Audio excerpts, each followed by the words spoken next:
Il a la taille d'un abri de jardin, une grosse boîte noire installée dans le centre de recherche de la NASA.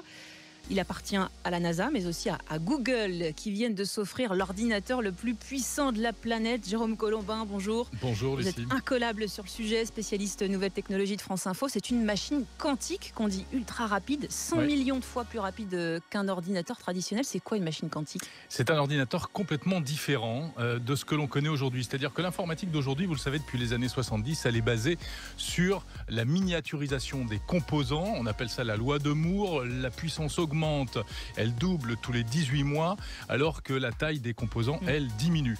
Bon, ça, c'est ce qu'on connaît. C'est bien, ça marche bien, ça permet de faire des choses formidables, ça fait des ordinateurs de plus en plus puissants, mais avec des contraintes que l'on connaît, il y a des limites au calcul, etc. Puis ça chauffe, etc. L'ordinateur quantique, c'est un ordi d'un tout nouveau concept. Ça n'a rien à voir. C'est une autre logique physique, même si l'idée est ancienne. Ça ne date pas d'hier. On travaille là-dessus depuis les années 60, 70. Et c'est un peu le saint graal de l'informatique. Et pour faire simple, c'est basé sur la physique quantique. Je vais essayer de faire très très simple. J'espère que s'il y a des scientifiques qui nous écoutent, ils me pardonneront ces images. Mais si vous voulez, dans l'informatique traditionnelle, vous avez les bits 1 ou 0. Et c'est un peu comme un interrupteur. Et l'interrupteur, il est soit allumé, soit éteint. Et puis c'est comme ça, pas autrement. Et c'est ce qu'on connaît dans la vie de tous les jours. La physique, l'ordinateur quantique, c'est autre chose. C'est une autre logique. C'est-à-dire que le bit peut être dans deux états différents en même temps.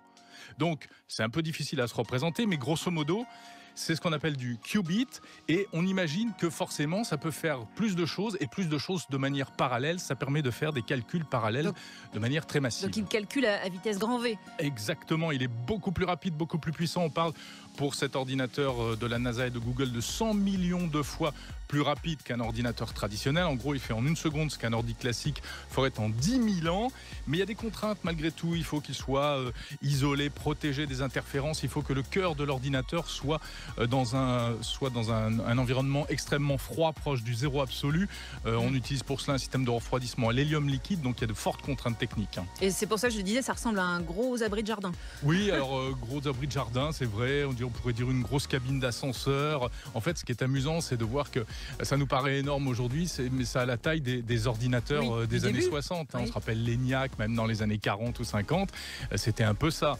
Il est fabriqué par une société canadienne qui s'appelle D-Wave, et il a été mis au point en réalité il y a plusieurs années, puisque ça fait depuis début des années 2000, et ce modèle-là date de 2013, et il a été installé dans un laboratoire de la NASA à Moffett Field, près du siège de Google en Californie. C'est donc le premier ordinateur quantique commercialisé au monde.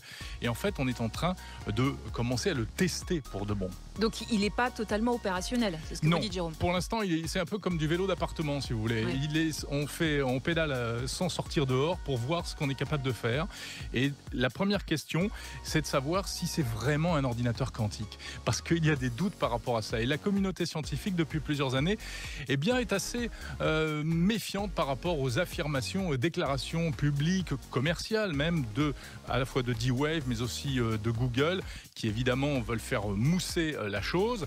Et donc, on essaye de voir si vraiment on est dans un fonctionnement d'ordinateur quantique. Mais pourquoi ils en veulent autant, la NASA et Google ? Ça va servir à quoi ? Vous savez, la NASA depuis toujours, et puis Google depuis qu'il existe également, ont besoin de puissance de calcul. Et cet ordinateur, donc, hyper puissant, pourrait permettre à faire des tas de choses. Alors tout ce qui n'est pas possible de faire aujourd'hui. On parle de, par exemple, modéliser des phénomènes naturels comme une éruption, une explosion, etc. La NASA pourrait modéliser le voyage d'une sonde spatiale, ce qui est très difficile à faire aujourd'hui. Google pourrait l'utiliser pour développer ses algorithmes d'intelligence artificielle. Et puis l'ordinateur quantique pourrait également bouleverser tous les équilibres en matière de chiffrement, c'est-à-dire de sécurité informatique, parce qu'on pourrait à terme déchiffrer finalement très facilement des algorithmes de chiffrement. Mais je vous l'ai dit, pour l'instant, on fait surtout des calculs d'optimisation, on s'entraîne. Et pour nous, est-ce que ça va nous changer de quotidien ? Eh bien écoutez, on aura peut-être un jour à la maison un ordinateur quantique. Une tablette quantique. Il faudra de la place.